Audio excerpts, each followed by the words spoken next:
Hello, everyone, and welcome back to the show. This is Reservations, and I'm Rain Whalen. And I'm Nigel Yuckbutt. A lot of butt ones for the start of the season. There is at least two more. So there was Thunderbutt and now a Yuck Butt. Yeah. Honestly, it was okay. So Haley came up with a lot. okay. And by far my favorite one of my favorite ones was Nigel Yuckbutt. So I'm glad. Nice. Well, speaking of your last week's name, Jason Thunderburger, Mondo brought back the vinyl for the soundtrack in a Jason Thunderburger green color. Nice. And it's only $25, and I told Ashley when I get paid, I'm 100% pre-ordering it. Yeah, absolutely. It's a great album. Yeah. We actually just finished the show for a third time last night for our Halloween movie watch. Yeah. It's so good, bro. Do you watch it all at once? Yeah. I would love to see a supercut. I think that'd be really cool. Sort of like a whole bloody affair sort of thing. Yeah, I got it. But I'd also want to see a version where they put episode 9 at the beginning, since that's technically the beginning of our story. All right, so now we're talking more like Godfather, the complete epic. So now we're talking doing it in chronological order. All right. You talk to Cartoon Network and you see what you can do. Yeah. But also at the same time, I like how the story is laid out, where we don't get the beginning till the very end. Yeah. It's just. Again, everyone, go watch Over the Garden Wall. Seriously, it's so good. It is good. Agreed. Welcome back, everyone. Continuing in our not themed season, Mom asked, she's like, "What theme are y'all doing this season?" I was like, "There is no theme. We're going back to no theme. We're going back to old school styles where we just choose movies." Yeah. But today was my pick, and we are talking about the 2008 animated film from Pixar, WALL-E. Buddy, this is gonna be a hard question because I don't even have an answer. But do you remember the first time you saw this movie? Considering it was 15 years ago. No, I don't. And honestly, it wouldn't even be the time. I just don't remember. I do remember once. This was in high school. Our Spanish class, they played it in one of our Spanish classes for one class period or whatever. And I thought that was so odd. I remember thinking, it's like, but no one talks. So it's like, you're getting no value for Spanish class to watch this movie in Spanish. It's almost the worst movie to watch in Spanish because there's not a lot of dialogue. Well, and what's so funny, and we'll circle back to it, but that's kind of what writer-director Andrew Stanton was going for. Oh no, I completely understand. I'm just saying it was a weird pick for the class. Yeah, it really is, because there's not talking until midway through the movie. Yeah. Then we get the most dialogue ever, but we'll get there. So like I said, I don't have an answer either. I don't remember the first time I saw it. I do distinctly remember seeing it in theaters. Oh, okay. I don't think I saw it. But I remember being kind of terrified. Ooh, interesting. Existential dread, or you were just scared of Yeah, no, existential dread, because I remember being like, "Oh my god, is this where we're headed? Where humans will not be on the Earth anymore, and we'll be fat pieces of shit up in the spaceships?" Yeah. Not saying that being fat is wrong. But as I got older, then I kind of understood the message that Andrew Stanton was trying to convey in our over reliance on technology and consumerism and stuff like that, which we'll get into. Um, yeah, I honestly don't remember it all. I remember really liking it when it came out. Um, I thought it was awesome. Watching it again, I found myself getting more cute aggression with Wally. Like I was like, oh, he's so cute. I don't, you know what I mean? Like I just want to like just You just crush him. pick I him don't know. up. Like I just want to squeeze him. I don't know. I, Uh, he's adorable. I can't handle it. yeah, dude. Yeah, the movie is too cute, especially considering Wally came out.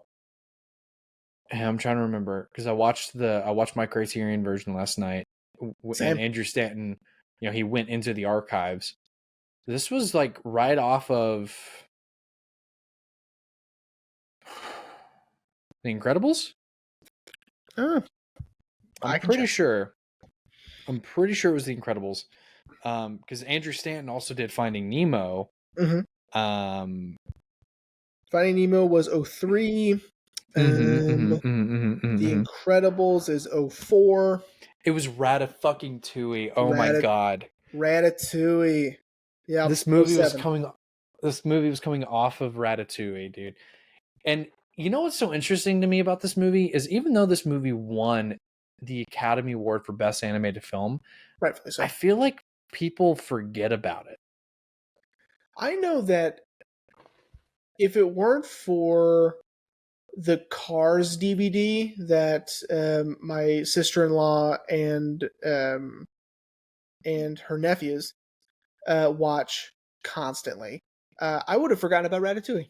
So, um, so But yeah, how could you forget about Ratatouille though, man? I don't know. I With just with would have completely with forgotten about it. with Patton Oswalt? But Wally, I don't know. Like I don't think it gets talked about as much anymore. At least in the scope of Like like Pixar films? yeah, or like animation because like to me this is like an animation man. This is what animation is for, right? And Uh-huh. I guess we can dive into it. With this is that Wally is a spectacle of visual language, right? Uh-huh. This is it's almost a precursor to what everyone will associate Pixar for in this, not in necessarily this terminology. No one thinks in this terminology like visual language, but um, a few years after this, or maybe even a year or so after this, is up, and we get the first 10 minutes. And the first 10 minutes, everybody is in awe over, Mm-hmm. right? Mm-hmm. Because the first 10 minutes is, completely without dialogue. It is just visually telling you a story, right? Yep. Wally does this perfectly also, right? Mm-hmm. Wally tells you everything you need to know in like the first 15 minutes. Okay. Yeah. It tells you Wally is alone. It tells you what Wally does. It tells you Wally's different. It tells you Wally loves little knickknacks and he likes to collect things, and not only does he like this movie that he found on this old iPad or this old iPhone, or I'm sorry, iPod. Well, no, it's Um, a cassette that he's rigged to play on the right iPod, on the iPod, and then he uses a um, magnifier so you can see it. which is very shout out to Terry Gilliam. That's very Brazil. Yeah. Um, and not only does he like the movie, he loves it, and he shush shush shush shush, shush it's okay, um, and that he aspires to be a part of that world or to feel that kind of personal connection, right? And Mm-hmm. it's Hello Dolly. I don't know if you caught that. Yeah. And No Streisand, Hello Dolly, which is fine. Anyway, um, and it's telling you all of this just by watching him, right? And you even understand that Wally sort of takes pride in his things, in his possessions, because he takes off his tracks and hangs them up. He takes off his shoes, and he hangs. It's adorable, and he also is very particular about certain things. Um, he the thing that I love the most, I think, about Wally is when he gets ready for bed. He likes to be rocked, and so he'll have the tray swing him, Mm-hmm. right? Oh, Yeah. it's so cute. And then of course when he meets Eve, um, he just wants to show her all this. Finally, he has a connection with someone, and finally he can show her Hello Dolly, and he can show her all these things. And I love that he's very meticulous and particular. And so when she's messing with stuff, he goes, "No, no, no, no, no, not that. That's not where that goes." And you know, and again, all of Yeah. this without saying anything. Yeah. Yeah. Yeah. So, man, I mean, honestly, I don't think we need a synopsis for this one because you just kind of summed it up right there. I mean, yes, the subplot of getting the humans back to Earth, but that was it. Yeah. But this movie is so interesting, and learning last night Andrew Stanton's kind of goal for this, and the movies he cherry picked to really showcase this movie is really impressive. I took a picture of my Criterion when they laid out all the movies that he said were inspirations for Wall-E. So I wouldn't forget, because I mean it's insane, but then when you see it, you kind of understand. So I'll name out just a few. Okay. So Black Stallion was one. Okay. Star Wars, the Okay. first one. Sure. My Life as a Dog. Okay. Animal House. Okay. Lost in Translation. Uh-huh. Jaws. Sure. Road to Perdition. Really? And Castaway. Okay. And these were ones that he kind of cherry picked elements from, but then he said there was the what he referred to as the trinity of the three films that were going to really encapsulate Wall-E, which is the Red Balloon, mm-hmm. Close Encounters of the Third Kind, okay, and Gallipoli. Okay. Haven't seen And that last one. That's fine. And it's just so interesting that, because like I mentioned in our tease last week, in the old, this movie has a lot of old Hollywood stuff. It's just interesting that the overarching feel of the film, Andrew wanted to have these very specific films, Mm-hmm. not necessarily showcased, but how they made you feel when you saw them.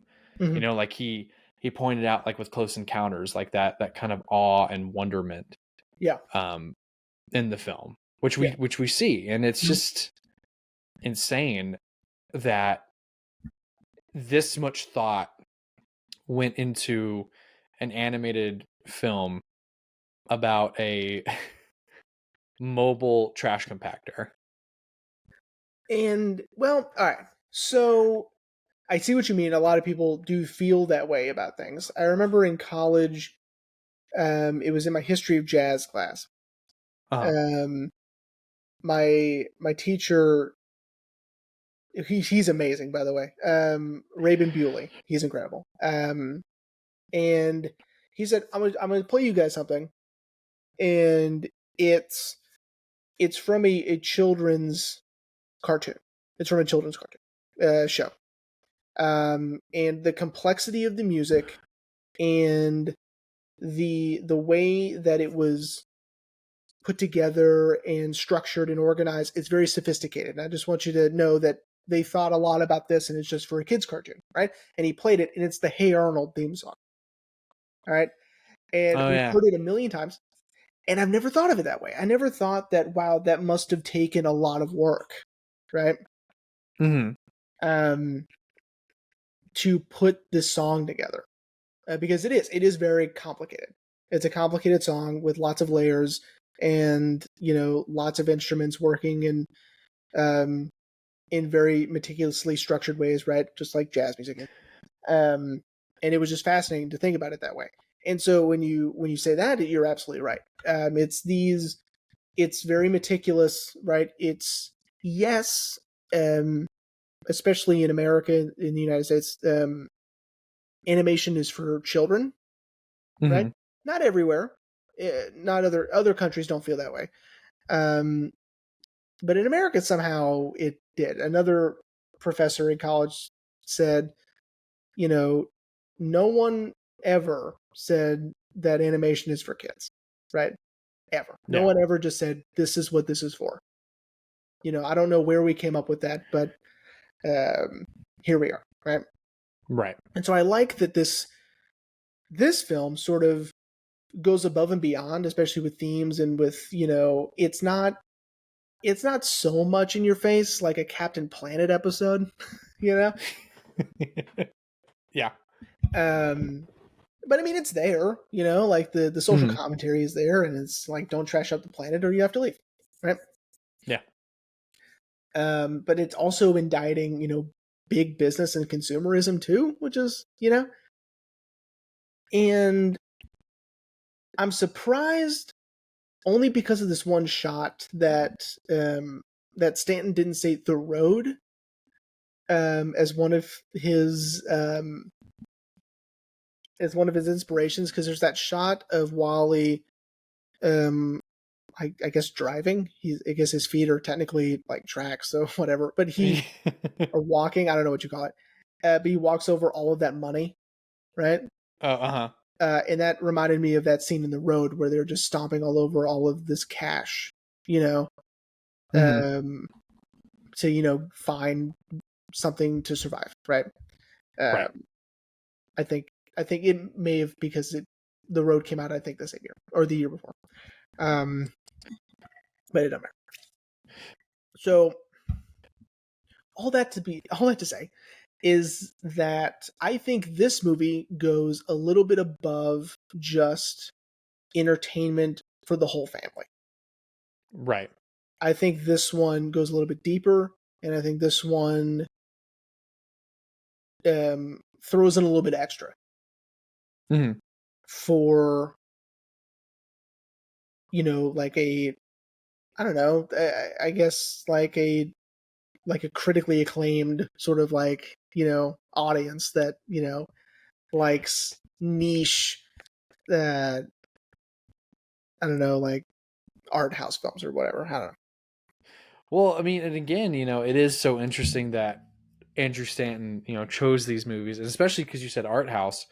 In the supplements on the Criterion, he talks about how I don't know, used to work there or would frequent it, but he would frequent an actual art house cinema Hmm.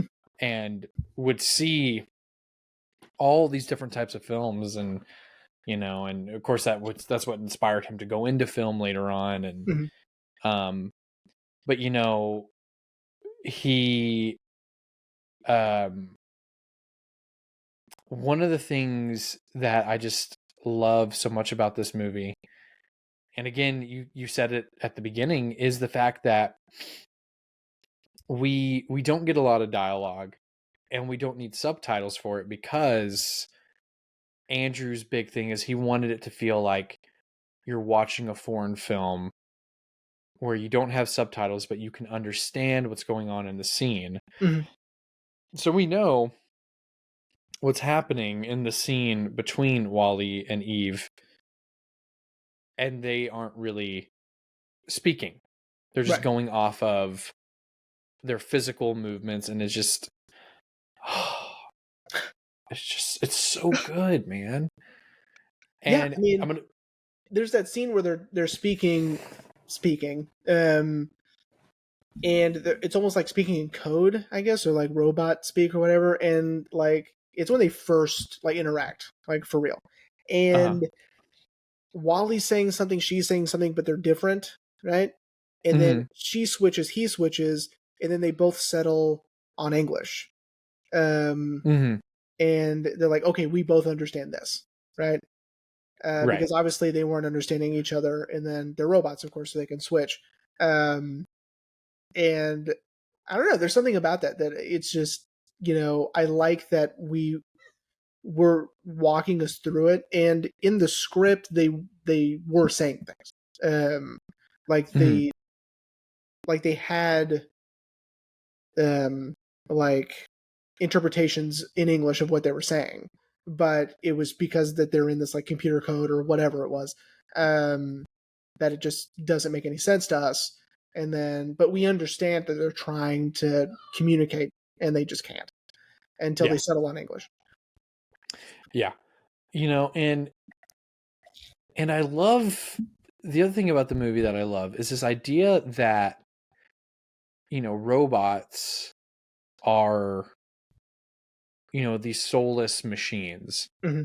you know, because throughout the movie, you not only obviously, I mean, from the first, you know, 10 minutes, you're in love with Wally. Of course, I would say less than Um, yeah, yeah, less than that, you're in love with Wally. he's amazing. But throughout the film, with all the other robots we meet, like Mo, like, dude, Mo is awesome. And the fact that he's so, you know, he's the embodiment of OCD. Like, it's not clean, it has to be clean. Uh, And he follows Wally the whole movie until he finally cleans Wally and, like, it's like, all right, I did it. yeah, yeah. Cool. You know, and it's just so fascinating that Andrew didn't want to he didn't want to just leave it as like, well, yeah, he's a robot. It's like, well, no, he's a robot, and as you mentioned at the top of the show, he's different, you know, and he clearly feels things, which just So just Disney in general has a great track record of beautifully anthropomorphizing. I don't know, creating things to make them um, have humanistic reactions and posture and facial expressions and whatever. So a great example, and it's so funny we bring this up um, because they do a beautiful job with Wally and his eyes. Um, they give him little eyebrows with mhm. like an extra part of his lenses, you know, Yeah, and then of course that he narrows them down to set him apart from the ones that don't work because they're straight across, right? Um, but he narrows it down to give himself a little more of a coy, shy, timid sort of a creature, and a very curious one, which I really liked. But I saw this great video about the snake in the Jungle Book. Okay, and it's something we probably would have Collie. never. I guess I don't remember, but they had to find ways to animate him to give him body language, Uh huh. and it's like, how are we going to do that, right? And the way they do it, I've never thought about it this way before. But they sort of curl him up and he sort of ties himself in a knot in a little way to cover his mouth as if to cover his mouth with his hand, right? Mm-hmm. As if like he had just said something he's not supposed to, right? But Right. then they needed him to shrug his shoulders, you know? And Uh so huh. they just sort of bent him in a unique way and have him just like move it up a little bit and shrug, and Okay. paired with the facial expression, he's shrugging. He's like, I don't know, you know? Uh And huh. so again, it's genius. What the animators have to work with, you know, he's still a snake, you know. We can't just Yeah. give him shoulders for 2 seconds. That's not going to make any sense. So we have to find a way around that. And with Wally, it's a lot with his eyes, right? Mm-hmm. Um, well, it's everything with his eyes, I guess, and his voice. Um, but there's little things where I just like that, you know, these robots have such great personalities, you know, that he shakes when he's scared, and um, you know, he's got that little scream, and um, I don't know, like the way he holds things and the way he interacts with things with his hands. I like that, you know, we establish his friendship with the cockroach, which is funny, by the way, because cockroaches outlive everything. Yeah. And so do Twinkies, which I also like that he eats Twinkies. Yeah. They're 700 years old. Well, it's Um, also his cockroach's bed. Yeah, that's true. Yeah. Uh, but it's amazing. Again, how they get so much emotion out of Wally just by manipulating his eyes mostly is it's insane to me. And it works. Yeah. Yeah, it really is. And also, I was wrong. The snake's name is Ka. Mm, Um, and also, um, because I love this movie, the design of Ka in the Jungle Book, mm. they reused in Robin Hood. That makes sense. Like, even though it's a completely different voice actor, Yeah. uh, from 1967 to 1973, and I didn't remember that. I just looked it up. Oh, So, okay. I was about to say.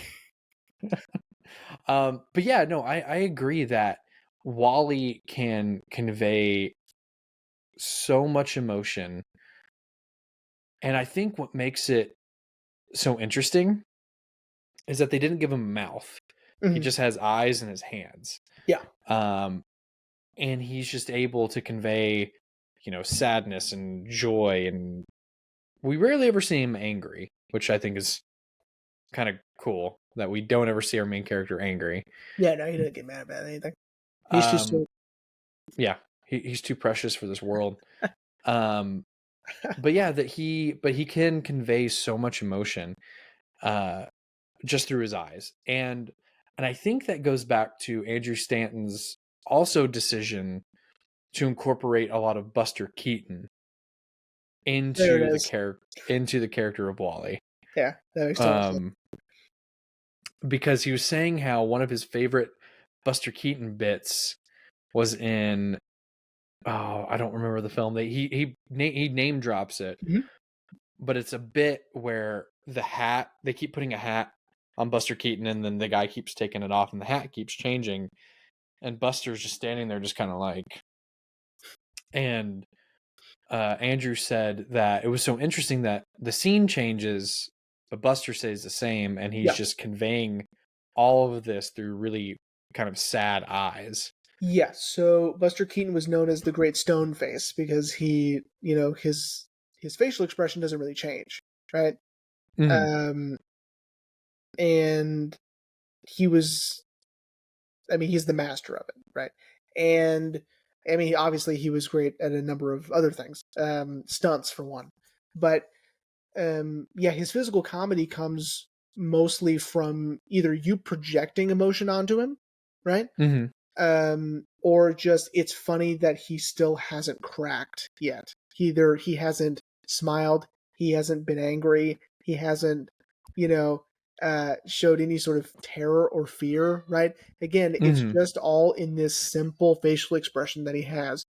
Um, and that I think a lot of it is that you are projecting, right? You're projecting emotion Right. onto him. It's um, it's similar with Wally, and I think that that's a perfect example. And I'm glad that he gave Buster credit because that's um, because he's like the original, you know, Well, creator of and that sort of comedy. he gave another nod to Buster in when he and Eve share their kiss for the first time. Mhm. And how Wally reacts. He said is straight up from when he saw one of Buster's films, and he gets a kiss from the love of his life, and just kind of like hobbles away. Yeah, And yeah, it's so, again, it's just so interesting that this movie about this little robot, about the social commentary. Sorry if everyone can hear that. it's fine. Um, This stupid cat's been, whining to. well, and oddly enough, it's just Otis. It's not Hazel. Oh, It's just Otis.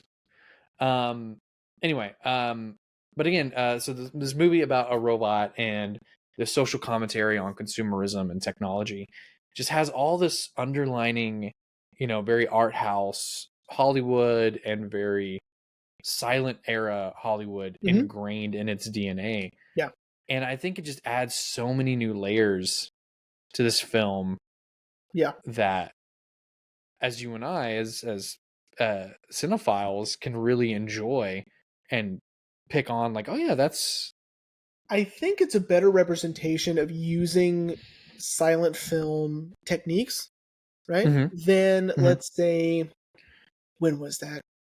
2009 maybe, or 2011, when The Artist came out, right? The entire Oh, thing was a okay. silent film, right? And that's fine. It was good, right?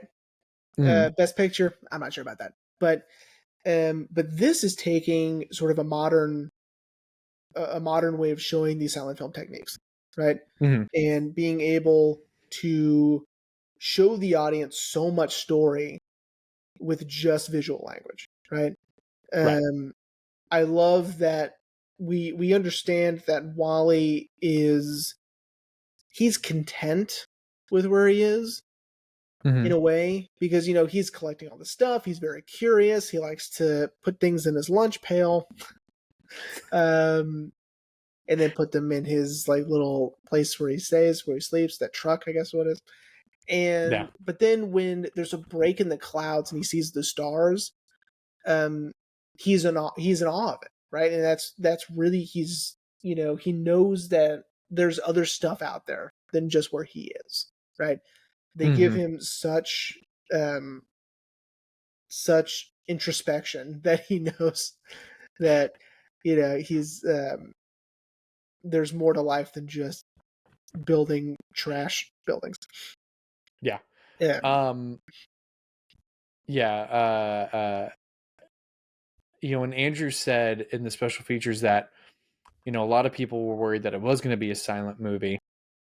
And he's like, yeah, it's true to a point, but sound does play a big role mhm, in the movie.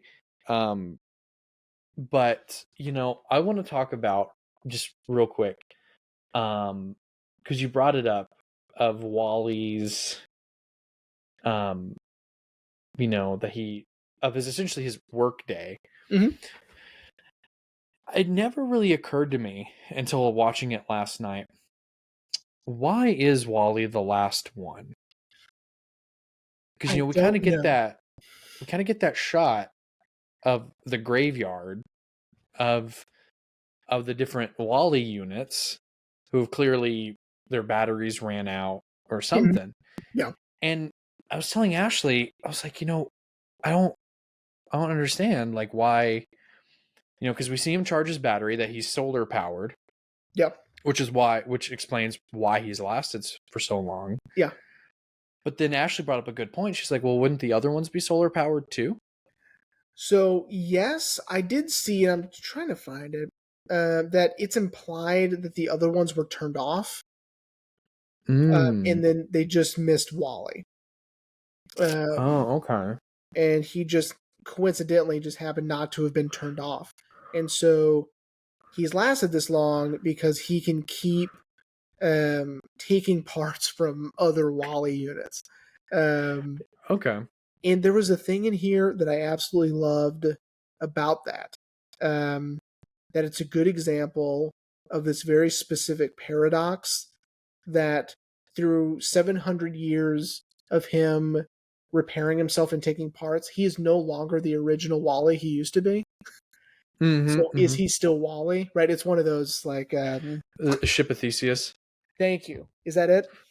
Yeah. Um yeah, that if he has no original Wally parts, is he still Wally? I don't know. It was just a little stupid thing that doesn't have anything to do with the movie, but I thought that was interesting. Um, Yeah. Okay. So I'm assuming um it's in the booklet for the Criterion, it might have been there. or It might have been in like the trivia or something I was reading. That because Fred Willard, which I love that he's in it. yeah. That which we will talk about that it's different anyway. Yeah. That Fred Willard says to Otto that the cleanup that's not going to work. There's just too much trash, so you're not Mm-hmm. coming back, right? And so I think with that, once that decision was made, they went ahead and shut everybody off, and then because it's like why bother? Yeah. But then they forgot one, and it was Wally, and he just kept going, but evolving, right? Mm-hmm. Because he's not just a mindless, soulless worker. He has a personality, and he has hopes and dreams, and he's curious about the things that he's picking up all the time. And dude, when he finds that hubcap and he uses it as a hat, it's the cutest thing in the world. Okay. I love when he finds that engagement ring, that still intact engagement ring in the box. He Yeah. like holds the ring and throws it and is more interested He loves in the hinge. Yeah, it's so good. Yeah. Like, because they set it up. Because I do want to talk about the comedy, but I know we're gonna lead to the Fred Wilkers stuff. But like, I saw that he like is admiring the ring for like 5 seconds, and is like, oh well, no, this box is really cool. Yeah. But yeah, so all the Fred Willard.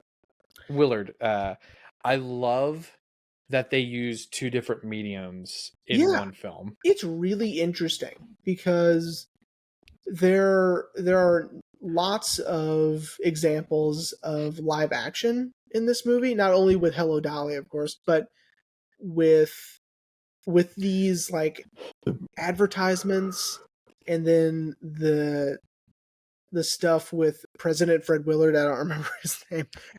Shelley Forthright, I Okay, think. that's funny. That is correct. Shelby. And it's an interesting decision to make them live action, and I think I know. I think I get it. I think it's to bring it a little bit closer to home, right? Because if you see cartoons going through this, you can sort of compartmentalize and just go, well, it's a cartoon, right? But then you see humans, you see live action people, and you're like, uh-oh. Yeah. I think maybe that's why it terrified me, because I was like, wait, like there's real people in this movie. Yeah. Yeah. But yeah, I love it. And I especially love, and I brought it up to Ashley last night, how it's so interesting that by and large, the in-universe store in the Pixar universe has essentially just taken over the world. Yeah. And that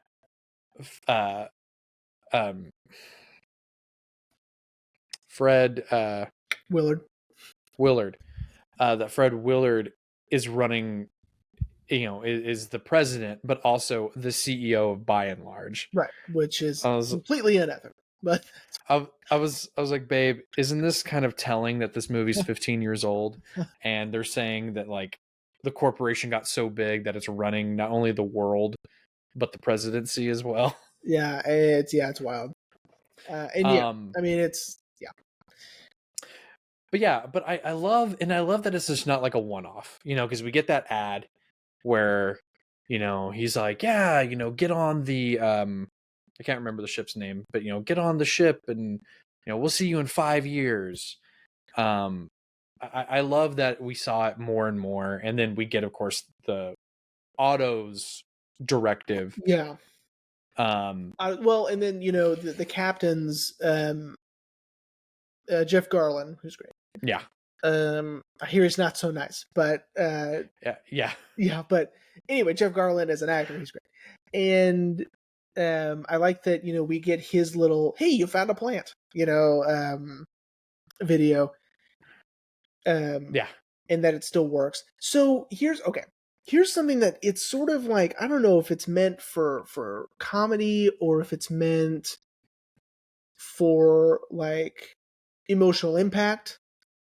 But to me, the most terrifying part is the 700 years. That's the part that sort of like gives me pause, because that's a long time.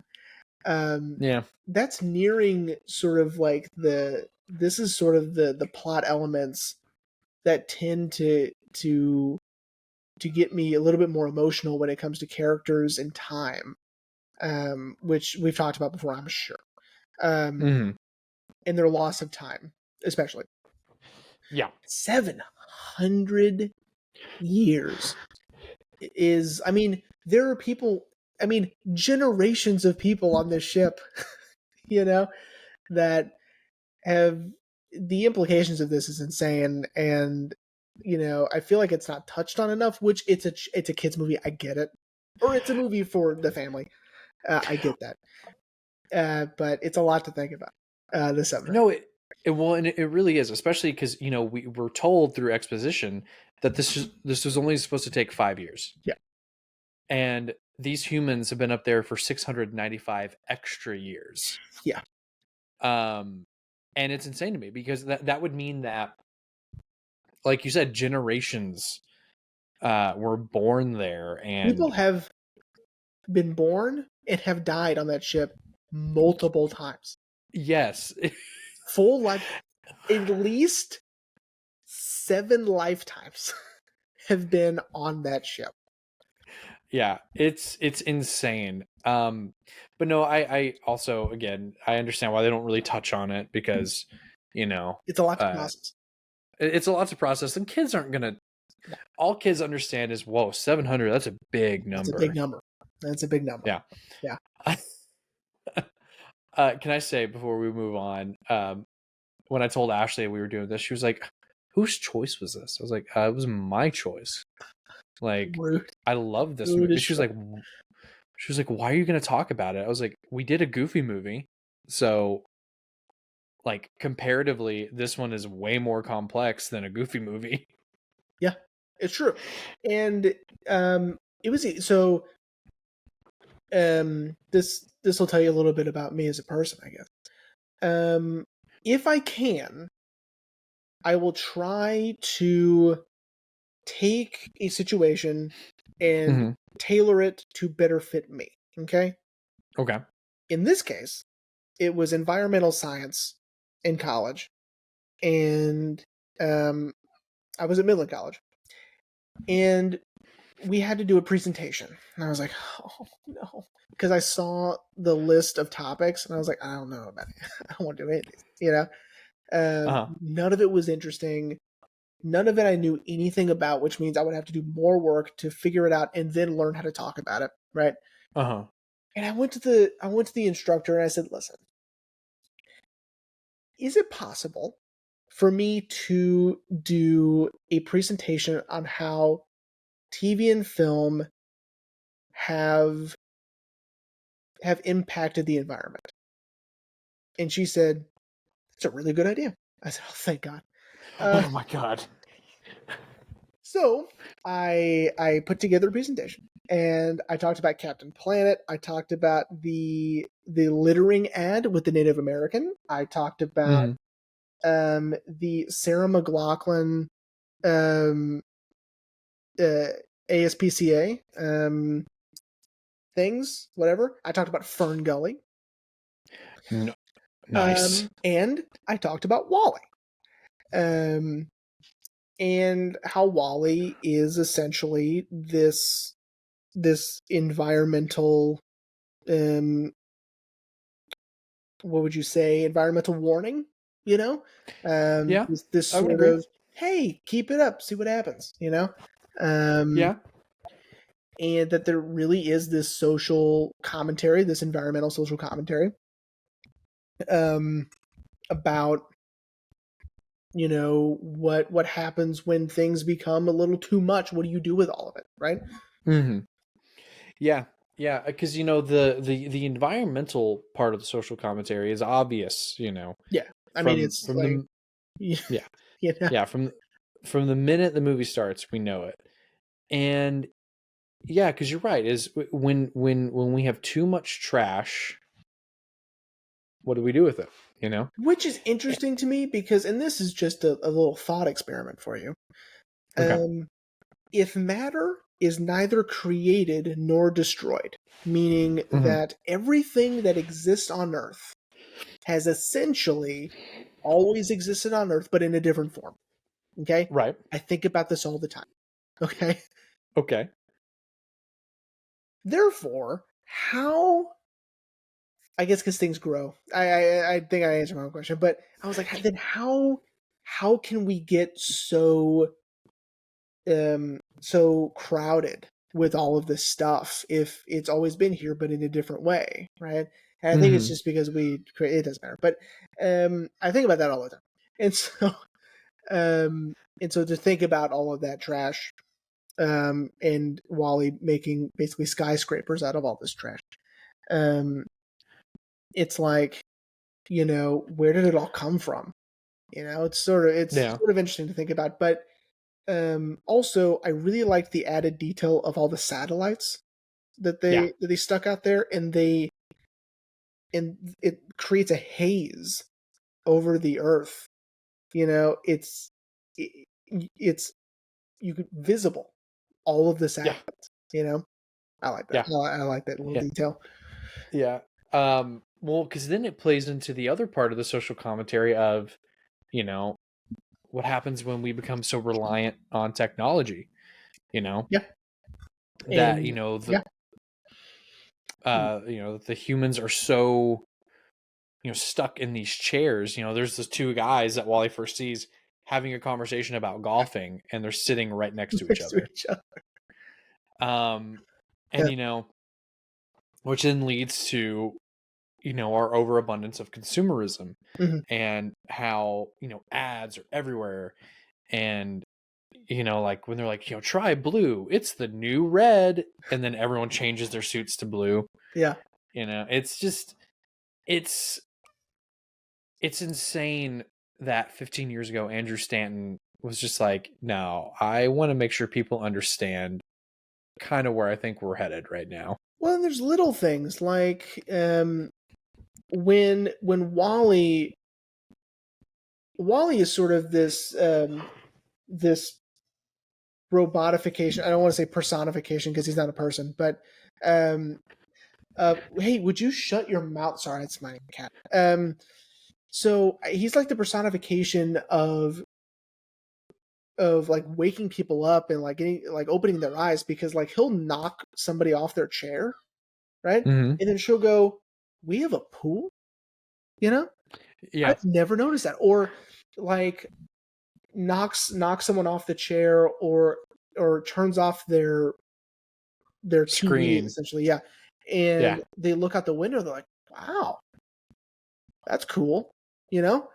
Yeah. Like I'm looking out the Yeah. window for the first time, probably in their Yeah. life. And I like that, Wally is sort of like, it's funny, it's goofy at the time, but if you think about it, it's just like a visual representation of, giving people information and then them going, whoa, and thinking about things in a new perspective, right? Right. Is what that Literally unplugging. is. Yeah. It's a Jesus. little foreshadowing. By the way, huge shout outs to John Ratzenberger Mm-hmm. and Kathy Najimy. Kathy Najimy, which a lot of you at this time of year may know her from Hocus Pocus. She is the witch that rides the vacuum cleaner. She's not Sarah. No, she's the other one. Bette Midler's Winifred. Yes. I can't think of her name. It's fine. She is also in Sister Act 1 and 2. And for Cats Don't Dance fans, she's the hippo. So That's right. I guess okay. But yeah, and we get that, and I love that John. John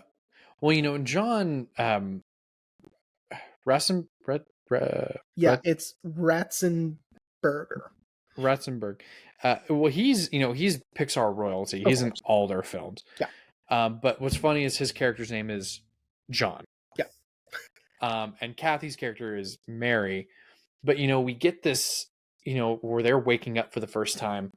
But what I love so much is that, John wakes up first. Wally wakes up John first.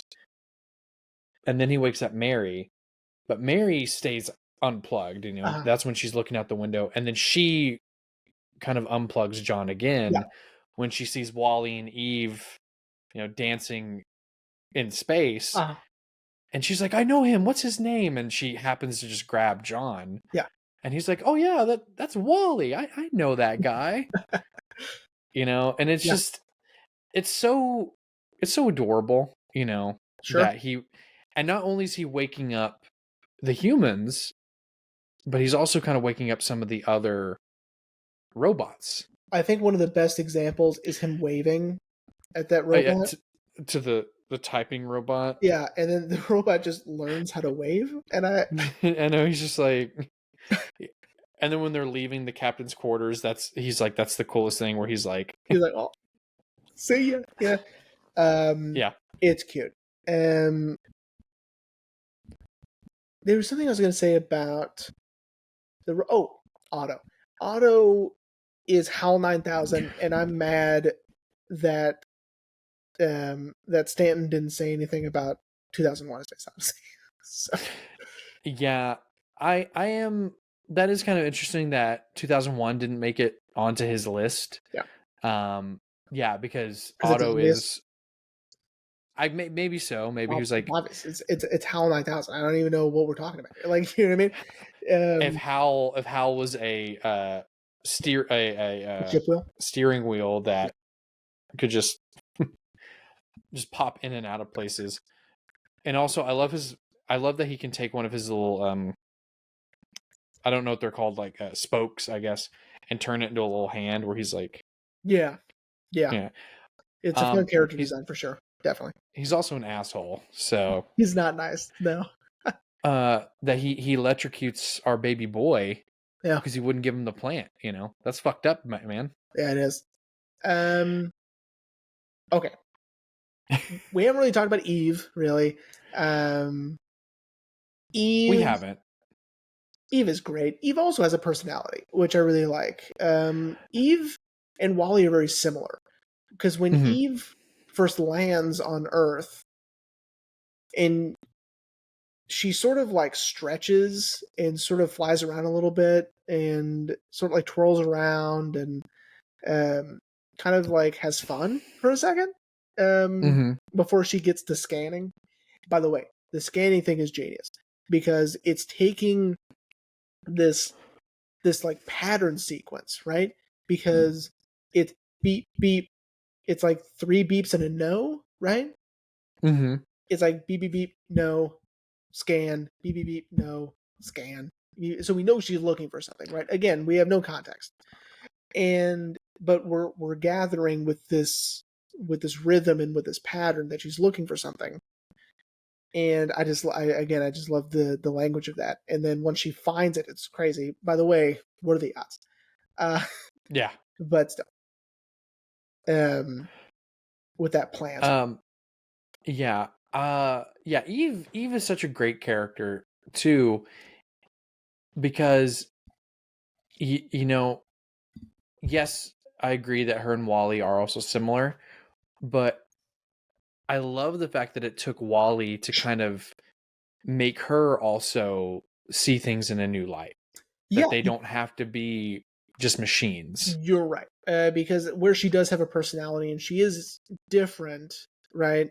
That she has the wherewithal, the sentience to, have fun, right? Or whatever. Which is really interesting. But you're right, she is sort of programmed with this, like, the directive, Yeah. Especially when our main man is hurt, when they're in the trash chute, and Wally's telling her, like, hey, you have your directive, you need to get the plant to the holodeck. She kind of rejects it. She's like, no, you're my directive now. And Wally's like, no, this is the directive, this is what's important. And it's just it's sweet. It's so good.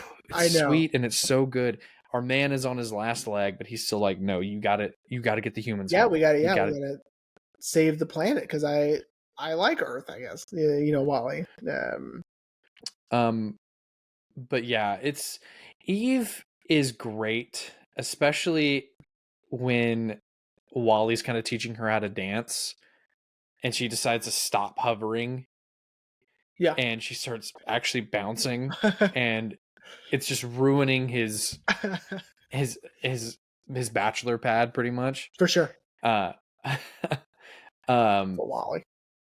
And one of my favorite scenes with them together is when Wally fixes his eye. Mhm. And Andrew actually said again, I keep mentioning it. Hopefully, Future Rain. By this point, hopefully, Future Rain has left the Criterion as the poster for Mm. that we're using because Yeah, it's so good. I know. But in the supplements, Andrew's talking about how they intentionally left that beat for that comedy to be delayed Uh-huh. because it just works so well because it's they're meant to be on a date.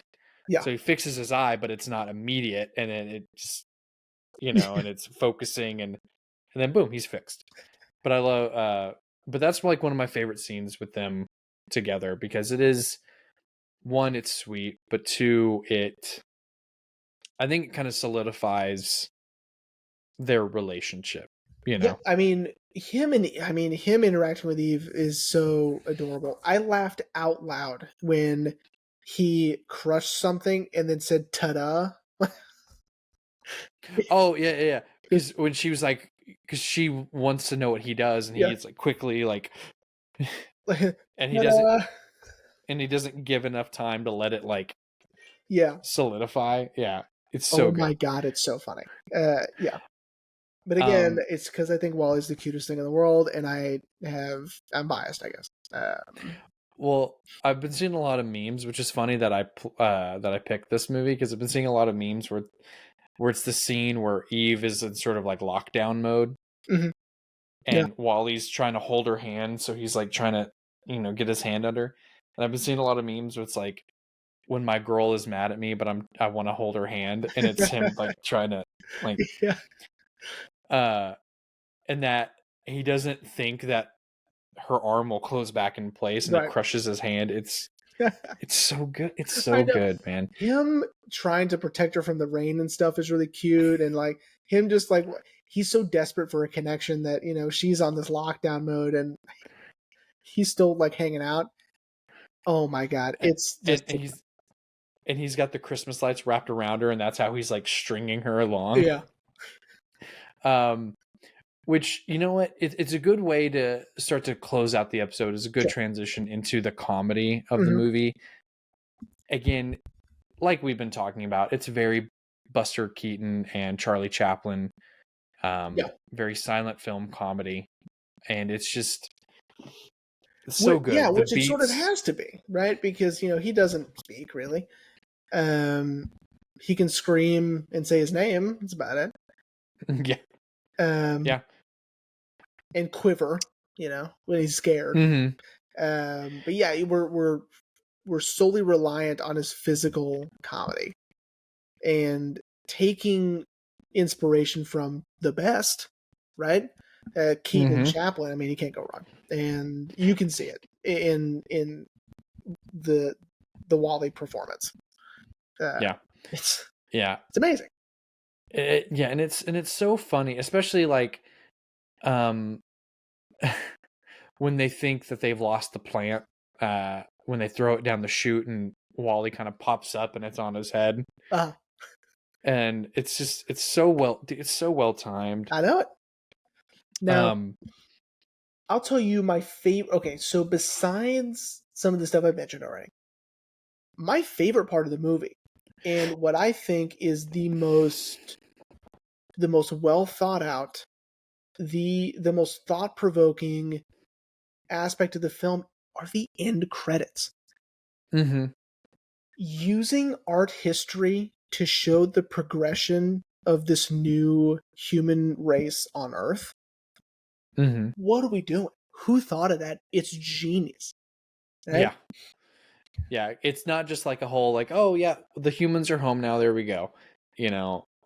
They're actually showing us for a good chunk of the credits um how they're rebuilding, and And again, it's not just the progression and the evolvement of life on Earth as they plant new things and as they rebuild and as they're recolonizing and resettling in. It's not just that.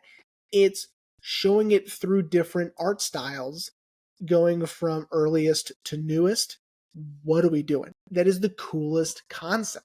I yeah. was in awe when I didn't catch it. I don't think the first time I saw it. And then I don't think I did the either. second time I go, wait a minute. It starts with cave paintings, and then it goes to hieroglyphs, and and then it goes to like oil paints, and then it goes to the Renaissance era, and then it was the guy with the whatever, Vincent Van Gogh. Yeah, then it was Van Gogh, and then it was um the other one that's at the Chicago Museum. Um, That narrows it down. the one that Cameron stares at in Ferris Bueller. It was that. Oh, right. Incredible. It's high concept, and I like it. Yeah, because again, it's they're answering the question without having to actually answer the question of, well, Right. what happens now? It's completely visual. It's visual language, and Yeah. that's what this movie excels in. We're talking about these small details. I didn't want to wait till we got to our oops, I forgot. Okay. But there's this little detail that I never caught until I owned one. Wally's startup sound when he is fully powered Mm-hmm.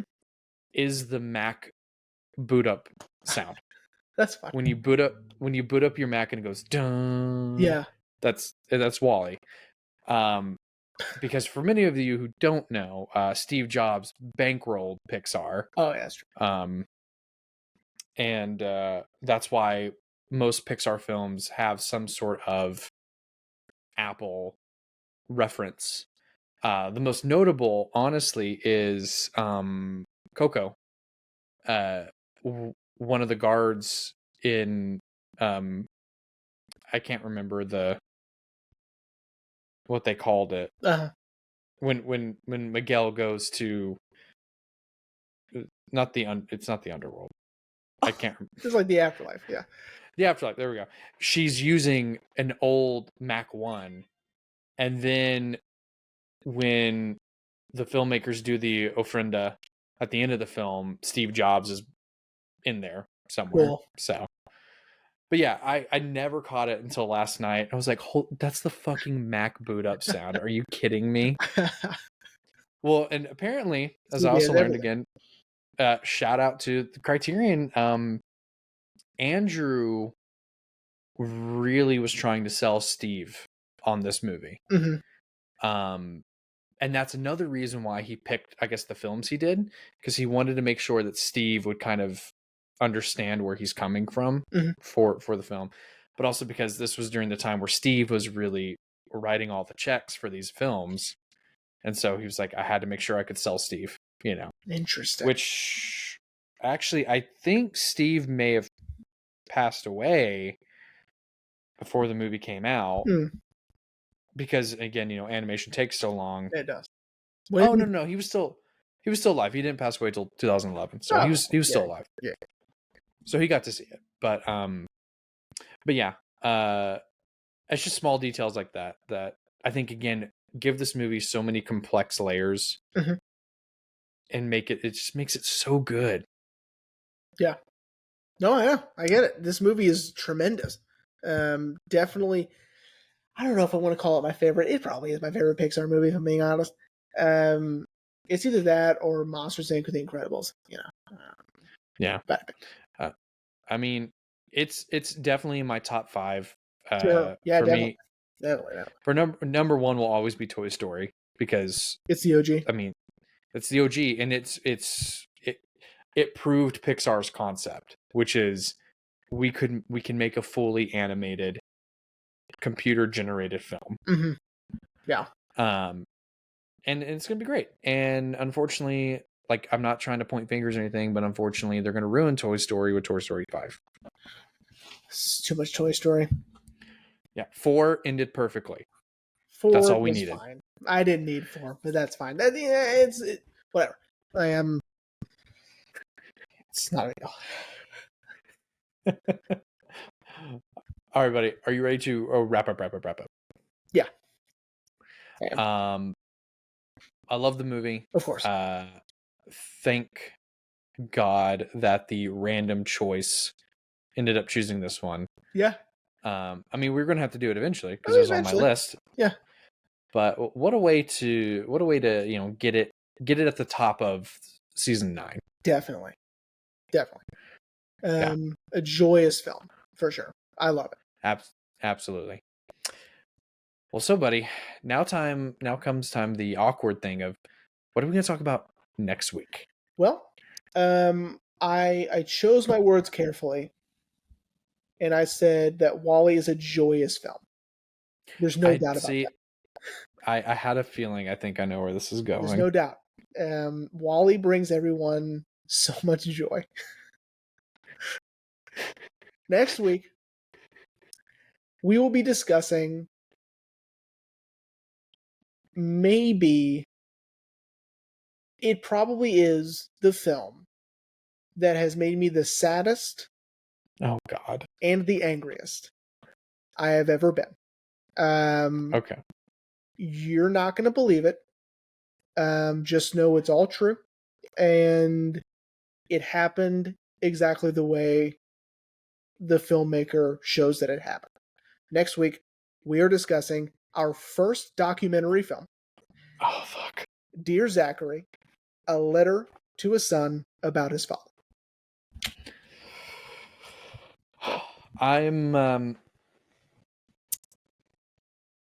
I'm scared, to be honest. I understand. Imagine Because knowing nothing and watching this movie. yeah, I'm And gonna try to do as little research yes, I beforehand. would recommend not doing anything just so you can have the experience that you should watching this, because I mean it really is a roller coaster. And actually that even kind of doesn't give it the respect it deserves, but calling it a roller coaster. But when I saw this movie, I couldn't believe it, right? I Mhm. I think a part of me was hoping it wasn't true. Um but if you like the official page on Facebook, they celebrate everyone's birthday every year. And they give you an update every once in a while on what everybody's doing, um, and how the Bagbies are doing, and what they're up to, and whatever. Yeah. So I remember watching it. It was on Netflix. It was on Netflix for years and years and years. I had recently just gotten the streaming part of Netflix. Mhm. And like where you put the disc in the Wii to do the Oh streaming. yeah. Yeah. Yeah. And it was on there, and I was like, it's a documentary. I love documentaries. Let's go. And broke me. I told everyone who would listen about this movie. And that, guys, you got to see it, but let me warn you, you know? Yeah. And everyone who got back to me was like, dude, what the fuck? You know? Like, Uh-huh. I am a different person now, you know? Yeah, it'll get you. So, but Yeah. it's a wonderful movie. He really does his friend justice, and you know, really the original story was he wanted to know more about his best friend who died. And Mhm. so he went and interviewed everybody he could, his friends, his family, his parents especially, um, and the story evolves from there. But the original idea was, I just want to know more about my friend, because while talking to someone, they had mentioned how much his friend loved photography. And he goes, my friend I've never heard him mention photography before, you know? And it just took him Uh-huh. down this rabbit hole of what else don't I know? Right.